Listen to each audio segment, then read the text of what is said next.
ರಾಜ್ಯದಲ್ಲಿ ಕಳೆದ 3 ದಿವಸಗಳ ಹಿಂದೆ ರಾಜ್ಯ ಸರ್ಕಾರ ಖಾಸಗಿ ಕಾರ್ಖಾನೆಗಳಲ್ಲೂ ಕನ್ನಡಿಗರಿಗೆ ಉದ್ಯೋಗದ ಮೀಸಲಾತಿಯನ್ನು ಕೊಡ್ತಕ್ಕಂಥ ಒಂದು ವಿಧೇಯಕವನ್ನು ಮಂಡನೆ ಮಾಡ್ತೀವಿ ಅಂತೇಳಿ ಸಾರ್ವಜನಿಕವಾಗಿ ಪ್ರಕಟ ಮಾಡಿದ್ರು.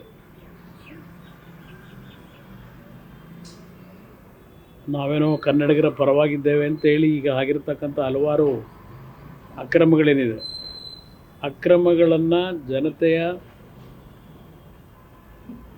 ಬೆದರಿನಿಂದ ತೆಗಿಬೇಕು, ಅದಕ್ಕೋಸ್ಕರವಾಗಿ ಘೋಷಣೆ ಮಾಡಿದ್ರು. ಎಲ್ಲ ಯುವಕರೆಲ್ಲ ಒಂದು ಆಶಾಭಾವನೆ ಮೂಡಿತು. ಪರವಾಗಿಲ್ಲಪ್ಪ, ನಮ್ಮ ಸರ್ಕಾರದಲ್ಲಿ ಈಗಲಾದರೂ ರಾಜ್ಯದಲ್ಲಿ ನಮ್ಮವರಿಗೆ ಮೀಸಲಾತಿ ಕೊಡ್ತಾ ಇದ್ದಾರಲ್ಲ, ಒಳ್ಳೆ ಕೆಲಸ ಮಾಡಿದ್ದಾರೆ ಅಂತ. ಆದರೆ 24 ಗಂಟೆಯಲ್ಲಿ ಮುಖ್ಯಮಂತ್ರಿಗಳು ಯೂಟರ್ನ್ ತಗೊಂಡು ಇವತ್ತು ಅವರೇ ಘೋಷಣೆ ಮಾಡಿದಂಥದ್ದು, ಅವ್ರ ಸರ್ಕಾರವೇ ತೆಗೆದುಕೊಂಡಂಥ ನಿರ್ಧಾರದಿಂದ ಹಿಂದೆ ಸರಿದಿರ್ತಕ್ಕಂಥದ್ದು, ಈ ಸರ್ಕಾರದ ಬದ್ಧತೆ ಏನು ಅಂತಕ್ಕಂಥದ್ದನ್ನು ಇವತ್ತು ಜನ ಮಾತನಾಡಲಿಕ್ಕೆ ಪ್ರಾರಂಭ ಮಾಡಿದ್ದಾರೆ. ಈ ವಿಷಯಕ್ಕೆ ಸಂಬಂಧಪಟ್ಟಾಗೆ ಸರಿಯಾದ ರೀತಿಯ ಮೊದಲೇ ಸಿದ್ಧತೆಗಳನ್ನು ಮಾಡ್ಕೊಳ್ಳದೆ ಕೇವಲ ಇವರ ಅಕ್ರಮಗಳನ್ನು ಮುಚ್ಚಾಕೊಳ್ಳಲಿಕ್ಕೆ ಈ ರೀತಿಯ ಒಂದು ಆಶಾಭಾವನೆ ಹುಟ್ಟಿಸಿ ಇದನ್ನು ಇವತ್ತು ನಿಲ್ಲಿಸಿರ್ತಕ್ಕಂಥದ್ದು ಖಂಡನೀಯ ಅನ್ನೋದು ನನ್ನ ಅಭಿಪ್ರಾಯ. ಇದು ಒಂದು ಭಾಗ. ಜೊತೆಗೆ ಇವತ್ತು ಅಕ್ರಮದ ಬಗ್ಗೆ ಯಾವೊಂದು ಇಡಿಯ ತನಿಖೆ ಪ್ರಾರಂಭ ಆಗಿದೆ, ಅದನ್ನು ಇವತ್ತು ಟೀಕೆ ಮಾಡ್ತಕ್ಕಂಥದ್ದು, ಇಡಿ ಅವರು ಇಂಟರ್ಫಿಯರ್ ಆಗಿ ವೆಂಜನ್ಸ್ ಪಾಲಿಟಿಕ್ಸ್ ಅಂತಕ್ಕಂಥ 4 ಜನ ಮಂತ್ರಿಗಳು ಇವತ್ತು ಸುದ್ದಿಗೋಷ್ಠಿ ಮಾಡಿರ್ತಕ್ಕಂಥದ್ದು ನಿಜಕ್ಕೂ ಇವರ ಬಂಡತನವನ್ನು ನಾವು ಏನಂತ ಕರಿಬೇಕು ಗೊತ್ತಿಲ್ಲ. ಇಲ್ಲಿ ವಾಲ್ಮೀಕಿ ನಿಗಮದಲ್ಲಿ ಆಗಿರ್ತಕ್ಕಂಥದ್ದು ಬ್ಯಾಂಕ್ನಿಂದ ನಕಲಿ ಖಾತೆಗಳನ್ನು ಮಾಡಿ ಡ್ರಾ ಮಾಡಿರ್ತಕ್ಕಂಥದ್ದೇನಿದೆ, ಇಲ್ಲಿ ಬ್ಯಾಂಕ್ನಲ್ಲಿ ನೇರವಾಗಿ ದುರುಪಯೋಗ ಇರತಕ್ಕಂಥದ್ದನ್ನು ಬ್ಯಾಂಕಿನ ಹಿರಿಯ ಅಧಿಕಾರಿಗಳು CBIಗೆ ಮತ್ತು ಇಡಿಗೆ ಕಂಪ್ಲೇಂಟ್ ಕೊಟ್ಟಿರ್ತಕ್ಕಂಥದ್ದು. ಅದರ ಆಧಾರದ ಮೇಲೆ ಇವತ್ತು ತನಿಖೆಯವರು ಪ್ರಾರಂಭ ಮಾಡಿದ್ದಾರೆ. ನಮ್ಮ ಮಂತ್ರಿಗಳು ಹೇಳ್ತಕ್ಕಂಥ ರೀತಿಯಲ್ಲಿ ಭೂಮಿ ನಿಗಮದಲ್ಲೋ ಮತ್ತಿನ್ಯಾವುದರಲ್ಲೋ ಏನು ತಪ್ಪುಗಳಾಗಿದ್ದರೆ ಅಲ್ಲಿ ಬ್ಯಾಂಕಿಂದ ಯಾರೋ ತನಿಖೆ ಮಾಡಬೇಕು ಅಂತೇಳಿ ಅರ್ಜಿ ಕೊಟ್ಟಿಲ್ಲ ರಾಷ್ಟ್ರೀಕೃತ ಬ್ಯಾಂಕ್ನವರು. ಇಲ್ಲಿ ಆಗಿರ್ತಕ್ಕಂಥ ಅಧಿಕಾರಿಗಳ ಮಟ್ಟದಲ್ಲಿ ಈ ಕೆಲವು ಪ್ರಕರಣ ಇರತಕ್ಕಂಥದ್ದು. ಅದರಿಂದ ಈ ಸಮಜಾಯಿಷಿಗಳನ್ನು ಕೊಟ್ಕೊಳ್ಳೋದ್ರ ಮುಖಾಂತರ ಇವರ ಅಕ್ರಮಗಳನ್ನು ಮುಚ್ಕೊಳ್ಳಿಕ್ಕೆ ಹೊರಟಿದ್ದಾರೆ. ಇವರು ಇವತ್ತು ಇಷ್ಟು ದೊಡ್ಡ ಮಟ್ಟದಲ್ಲಿ ಏನು ಒಂದು ಪರಿಶಿಷ್ಟ ವರ್ಗಕ್ಕೆ ಸೇರಿರ್ತಕ್ಕಂಥ ಕುಟುಂಬಗಳ ಬದುಕಿಗೆ ದಾರಿ ಹಾಕಬೇಕಾದಂಥ ಹಣವನ್ನು ಇವತ್ತು ಲೂಟಿ ಮಾಡಿ ಇನ್ನೂ ಬಂಡತನದಿಂದ ಇದಕ್ಕೆ ಸಮಜಾಯಿಷಿ ಕೊಡ್ತಕ್ಕಂಥ 4 ಜನ ಮಂತ್ರಿ ಬಿಟ್ಟಿರ್ತಕ್ಕಂಥದ್ದು ಬಹುಶಃ ಇದು ನಾಚಿಕೆಗೇಡಿನ ಪ್ರಸಂಗ ಕರ್ನಾಟಕದಲ್ಲಿ ಅನ್ನೋದು ನನ್ನ ಅಭಿಪ್ರಾಯ.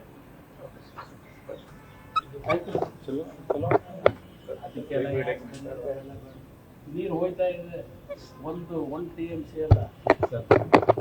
ಈಗ ಕಾವೇರಿನ ನೀರಿನ ವಿಷಯದಲ್ಲಿ ನೋಡಿದೆ ನಾನು, ಉಪಮುಖ್ಯಮಂತ್ರಿಗಳು ಇವರೆಲ್ಲ ಹೇಳಿಕೆ ಕೆಲವರು ಕೊಟ್ಟಿರ್ತಕ್ಕಂಥದ್ದು. ನಾನು ಅವತ್ತು ಸಭೆಗೆ ಯಾಕೆ ಹೋಗಿಲ್ಲ? ನಾನು ನಾನ್ ವೆಜೇ ತಿನ್ನಲ್ಲ, ನಾನು ಬಿಟ್ಟಿದ್ದೀನಿ. ನನ್ನ ಊಟ ಇವತ್ತು ವೆಜಿಟೇರಿಯನ್, ನಾನು ಊಟ ಮಾಡ್ತಕ್ಕಂಥದ್ದು. ಅದೆಂಥದ್ದು ಬಾಡ್ ತಿನ್ನಲಿಕ್ಕೆ ಅಲ್ಲೆಲ್ಲೋ ಪಾಂಡಪುರಕ್ಕೆ ಹೋಗಿದ್ದೀನಿ ಅಂತ ನನ್ನ ಮೇಲೆ ಚಾರ್ಜ್ ಮಾಡ್ತಾರೆ. ನನಗೆ ನಾನ್ ವೆಜೇ ತಿನ್ನಲೇ ಇರತಕ್ಕಂಥದ್ದೇನಿದೆ, ಈಗ ಬಾಡೂಟ ನಿಂತ್ಕೊಂಡು ಅಲ್ಲಿ ಹೋಗಿದ್ದೀನಾ? ಅಲ್ಲಿ ಹೋದಂಥದ್ದು ಕಾರ್ಯಕರ್ತರುಗಳಿಗೆ ಒಂದು ಕೃತಜ್ಞತೆ ಸಲ್ಲಿಸ್ಲಿಕ್ಕೆ ಹೋಗಿದ್ದೇನೆ. ಅವತ್ತಿನ ಸಾಯಂಕಾಲ ಇವರು ಏಕಾಏಕಿ ಮೀಟಿಂಗನ್ನು ಕರೆದಿದ್ದಾರೆ ಸರ್ಕಾರದಿಂದ. ಹಿಂದಿನ ದಿವಸ ಆಗಲೇ 8,000 ಕ್ಯೂಸೆಕ್ಸ್ ನೀರು 9,000 ಕ್ಯೂಸೆಕ್ಸ್ ನೀರು ಬಿಟ್ಟಿದ್ದಾರೆ. ನೀರು ಬಿಟ್ಟು ನಮ್ಮನ್ನು ಕರೆದು ಮಾತಾಡೋದೇನಿದೆ? ಇವತ್ತು ನಮ್ಮನ್ನು ಕರೆದು ಏನು ಮಾತಾಡೋದಿದೆ? ಅವತ್ತು ಸಭೆ ಕರೆದು ಇವರು ಸಾಧನೆ ಮಾಡಿದ್ದೇನು? ವಿರೋಧ ಪಕ್ಷದ ಶಾಸಕರನ್ನ ಕರೆದು ಸಭೆ ಮಾಡಿ ಸರ್ವಪಕ್ಷದ ಸಭೆ ಅಂತ ಕರೆದು ಸಾಧಿಸಿದ್ದೇನು?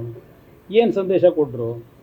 ಇವ್ರು ಮಾಡಿದ್ರು ಅಂತೇಳಿ ಪಕ್ಕದ ತಮಿಳ್ನಾಡಿನಲ್ಲಿ ಅಲ್ಲಿ ಮುಖ್ಯಮಂತ್ರಿನೂ ಅವರು ಸರ್ವಪಕ್ಷದ ಸಭೆ ಕರೆದ್ರು. ಸರ್ವಪಕ್ಷದ ಸಭೆ ಕರೆದು ಸುಪ್ರೀಂ ಕೋರ್ಟ್ಗೆ ಹೋಗಬೇಕು ನಾವು, ಈ ಕರ್ನಾಟಕ ರಾಜ್ಯ ಸರ್ಕಾರ ಈ ರೀತಿ ತಕರಾರು ಮಾಡಿ ಕಾನೂನು ಬಾಹಿರವಾಗಿ ಇವತ್ತು ನಮಗೆ ತೊಂದರೆ ಕೊಡ್ತಾರೆ ಅಂತಕ್ಕಂಥ ಮತ್ತೇನು ಕೋರ್ಟ್ ಮುಂದೆ ಹೋಗ್ಲಿಕ್ಕೆ ಹೊರಟರು. ಇದೇ ತಾನೇ ಇವರು ಸರ್ವಪಕ್ಷ ಸಭೆಕರು ಸಾಧನೆ ಮಾಡಿದ್ದು. ಇಲ್ಲಿ ಪ್ರಶ್ನೆ, ಒಂದು TMC ನೀರು ಬಿಡೋಕ್ಕೆ ಹೇಳಿದರು, ಅಂದರೆ 11,000 ಕ್ಯೂಸೆಕ್ ನೀರು ಬಿಡೋಕ್ಕೆ ಹೇಳಿದರು. 8,000 ನೀರು ಬಿಟ್ಟುಬಿಟ್ಟಿದ್ದಾರೆ. ಅದ್ರ ಜೊತೆಗೆ ಇಲ್ಲಿ ಇನ್ನೊಂದು 1,000-1,500 ಹೋಗ್ತಾ ಇದೆ ಅದ್ರ ಜೊತೆಗೆ ಕ್ಯಾಚ್ಮೆಂಟಲ್ಲಿ. ಅದು ಒಂದು ಭಾಗ. ಈಗ ನಮಗೆ ಸಭೆ ಮಾಡ್ದೇನೆ ಈಗಾಗಲೇ ಬಿಟ್ಟಿದ್ರಲ್ಲ, ಸುಮ್ಮನಿದ್ದಿದ್ರಾಗಿತ್ತು. ಈಗ ತಮಿಳ್ನಾಡವ್ರಿಗೆ ಅವ್ರಿಗೊಂದು ಮತ್ತೊಂದು ಅಸ್ತ್ರ ಕೊಟ್ಟರು ಇವ್ರು ಮಾಡಿದ ಕೆಲಸ. ಯಾವ ಸಂದರ್ಭದಲ್ಲಿ ಏನು ತೀರ್ಮಾನ ಮಾಡಿ, ಹಿಂದೆ ಹಲವಾರು ಸರ್ವಪಕ್ಷ ಸಭೆಗಳಾಗಿದೆ, ನಾನು ಇಲ್ಲ ಅಂತ ಹೇಳಲ್ಲ. ಆದರೆ ಇವರು ದುಡುಕಿ ತಗೊಂಡಂಥ ನಿರ್ಧಾರ ಇದೆಯಲ್ಲ, ಇದು ನಾವು ಹೋಗದೇ ಇರಲಿಕ್ಕೆ ಕಾರಣ. ಆಮೇಲೆ ಅದರ ಜೊತೆಗೆ ನಮಗೆ ಅವರೇ ಹೇಳಿದ್ದಾರೆ, ಕೇಂದ್ರ ಸರ್ಕಾರದ ಮಂತ್ರಿಗಳಿಗೆ ಅಧಿಕಾರಿಗಳ ಜೊತೆ ಮೀಟಿಂಗ್ ಮಾಡಲಿಕ್ಕೆ ಯಾವುದೇ ರೀತಿಯ ಅಧಿಕಾರ ಇಲ್ಲ ಕರ್ನಾಟಕದಲ್ಲಿ. ಇದನ್ನು ಹೇಳೋದ ಮೇಲೆ ನಮ್ಗೆ ಯಾವುದೂ ಅಧಿಕಾರನೇ ಇಲ್ಲದೆ ನಾವು ಅಲ್ಲೋಗಿ ಯಾಕೆ ಕೂತ್ಕೊಳ್ಳೋದೇನು ಕೂತ್ಕೊಳ್ಳೋದು? ನಾವಲ್ಲಿ ಅವರೇ ಹೇಳ್ಕೊಂಡಿದ್ದಾರೆ, ನಾವು ಹೇಳಿರೋದಲ್ಲ. ಈಗ ಒಂದು TMC ಅವರು ಹೇಳಿದ್ದು ಅಲ್ವೇ, ನಿಮ್ಮ CWSB ಅವರು ಹೇಳಿದ್ದು ಒಂದು TMC, ನಮ್ಮ ವಾಟರ್ ಮ್ಯಾನೇಜ್ಮೆಂಟ್ ಬೋರ್ಡ್ನವರು, ರೆಗ್ಯುಲೇಷನ್ ಕಮಿಟಿ. ಇಲ್ಲಿ ಒಂದು TMC ಎಲ್ಲ ಈಗ ಹೋಗ್ತಿರೋದು, 4-5 TMC ಹೋಯ್ತು. ಹಿಡಿದಿಟ್ಕೊಳ್ಳೋಕ್ಕಾಯ್ತದ? ಕುಮಾರಸ್ವಾಮಿಗೆ ಪಾಪ ಏನೋ ಒಂದು ಕೆಲವರು ಚಾಲೆಂಜ್ ಮಾಡಿದ್ದಾರೆ, ಇವೆಂತೂ 2 ನಿರ್ವಹಣಾಧಿ ಸಂಸ್ಥೆಗಳನ್ನು ಇವತ್ತು ರದ್ದು ಮಾಡಿಸ್ಬಿಡಿ ಅಂತ. ನಿಮಗೆ ಸದ್ಯ ನನಗೆ ಸೇವಕನಾಗಿರೋದು ಬೇಡಪ್ಪ. ಈಗಾಗಲೇ ಜೊತೆಲಿದ್ದು ಆ ಹಿಂದೆ ಯಾವ ಥರ ಸೇವೆ ಮಾಡೋರೇ ಗೊತ್ತಿದೆ. ಆ ಸೇವಕ ಸ್ಥಾನ ನನಗೆ ಬೇಕಿಲ್ಲ. ಅವರು ಒಂದು ಹೇಳ್ತೀನಿ, ಪ್ರಕೃತಿಯ ಸಹಕಾರ ಕುಮಾರಸ್ವಾಮಿಗಿತ್ತು. ಈ ವರ್ಷ ಯಾವುದೇ ಸಮಸ್ಯೆ ಇಲ್ಲದೆ ಎಲ್ಲ ಜಲಾಶಯಗಳು ಸಂಪೂರ್ಣವಾಗಿ ಭರ್ತಿ ಆಗ್ತಾ ಇದೆ. ಈ ವರ್ಷ ಯಾವುದೇ ರೀತಿಯ ಸಮಸ್ಯೆ ಏನೂ ಇಲ್ಲ. ನನ್ನ ಮುಂದೆ ಇವತ್ತು ಈಗ ಈ ನೀರಿನ ವಿಷಯದಲ್ಲಿ ತಕ್ಷಣಕ್ಕೆ ಹೋರಾಟ ಮಾಡ್ತಕ್ಕಂಥ ಒಂದು ಪ್ರಕ್ರಿಯೆಯನ್ನು ಮಾಡಬೇಕು ಅನ್ನೋದೇನಿಲ್ಲ. ಈಗ ಆ ಪ್ರಕೃತಿ ನಮಗೇನೋ ಒಂದು ಇವತ್ತು ಸಹಕಾರ ಕೊಟ್ಟಿರೋದು ಒಂದು ಭಾಗ. ಅದರಿಂದ ಕಾನೂನಿನ ವ್ಯಾಪ್ತಿ ಒಳಗೆ ಪ್ರಜಾಪ್ರಭುತ್ವದ ವ್ಯವಸ್ಥೆ, ಈ ಭಾರತದ ಒಕ್ಕೂಟದ ವ್ಯವಸ್ಥೆಯಲ್ಲಿ ನಾವು ಇದನ್ನೆಲ್ಲ ಉಲ್ಲಂಘನೆ ಮಾಡಿ ನಮ್ಮ ರಾಜ್ಯಕ್ಕೆ ಅದು ಮಾಡಬೇಕು ಇದು ಮಾಡಬೇಕು ಅಂತ ಪಾಪ ನನಗೇನು ಹೇಳೋರಲ್ಲ. ಅವ್ರ ಪ್ರಶ್ನೆಯನ್ನ ಎತ್ತಿದ್ದಾರೆ. ಯಾವ ಕಾಳಜಿ? ಅಂದ್ರೆ ನೀವು ಅವ್ರ ಬಾಡೂಟ ಅಂದ್ರು, ನೀವು ಒಂದು ನಿಮಿಷ ನಾನು ಹೇಳಿದ್ನಲ್ಲ, ಅದಕ್ಕೆ ನಾನು ಯಾಕೆ ಹೇಳಿದೆ?